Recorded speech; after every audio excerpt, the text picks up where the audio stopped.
Hey, it's me, Dr. Tart again, and I have been listening to your feedback. You've been asking me for more advice and more videos on how to divorce-proof your marriage. Well, ask and you shall receive. After all, I am your servant. Been studying the research of Dr. John Gottman, who's a leading researcher when it comes to what makes marriages and relationships succeed or fail.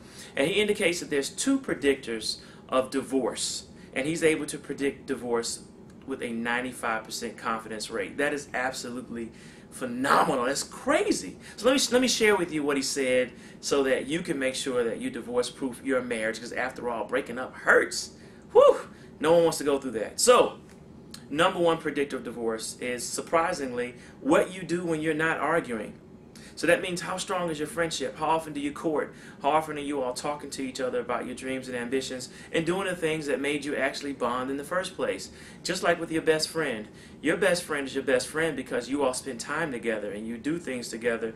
Even if you're in different states, you consistently cultivate that relationship. And because that relationship is so strong, you can't imagine divorcing your best friend. Well, when it comes to marriages, sometimes we get caught up with the kids, get caught up with work, get caught up with trying to make money, you get caught up with trying to take care of mom, you get caught up with everything but your relationship. And if you don't watch out, you'll look up one day and realize that while you are married, really you're single, because you all do not date and you don't court anymore.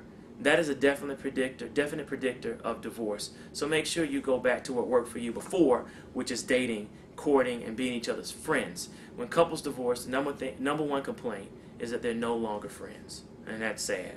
Number two predictor of divorce is when there is the existence of the four horsemen. And Dr. Gottman characterizes the four horsemen as 1, criticism, 2, defensiveness, 3, contempt, and 4, something called stonewalling. If you have the existence of those 4 things in your relationship and you consistently have this pattern of one of the 4 or a combination of all 4, and it's getting worse every time, then the chances of you staying married are slim to nil.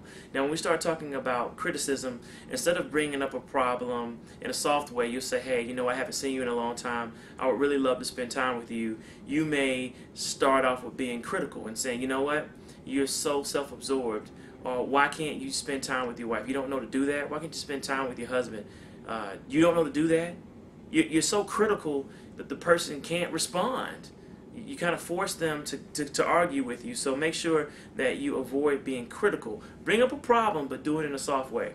Number 2, defensiveness. If someone says, listen, babe, you know what? You've gained about 15 pounds in the last year or so, and I'd like for you to work out. Don't say, no, I haven't.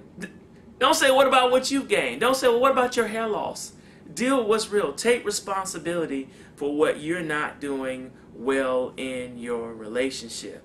Okay, that way you can actually speak about the truth and fix it. Number 3, contempt, which is the biggest predictor of divorce because it's really an indication that the relationship has become toxic. This is where you're name calling, you're an idiot, you're crazy, you're stupid, you're dumb, you're insecure, you know, you're a workaholic. When you start really having contempt and not liking your partner, that is a strong indicator your relationship may not last. So what you need to do instead to avoid contempt is have appreciations for one another, where you every day you sit down and tell your partner 1 or 2 things that you like about them. Build a culture of appreciation so that contempt doesn't set in. And to give you a good example, it's like work. If your boss comes in and says, you know what, you're just not getting it done, you're a slacker. That's kind of set up. You not responding, of course, to that. If he or she never comes in and tells you what you do well, I appreciate the fact you work late. I appreciate the fact that you go the extra mile. If you don't build a culture of appreciation, then contempt could creep in, and that is a definite number 1 killer of your relationship. Last thing is stonewalling. It's where typically men, 85% of the time, build up a stone wall between their partner to avoid having to feel the emotional intensity of what you're bringing to us. So for instance, you're talking to us about what we're not doing, and to protect our own egos, we'll just stonewall you. We'll say, okay, all right, you done? You finished? Is that it? Okay, I'll work on it. Thanks. We'll just be dismissive and disconnect from you. And men do it because, surprisingly, we handle stress far less well than women do. Research shows we get madder quicker. That's why we don't do the Basketball Wives. We don't do Atlanta Housewives.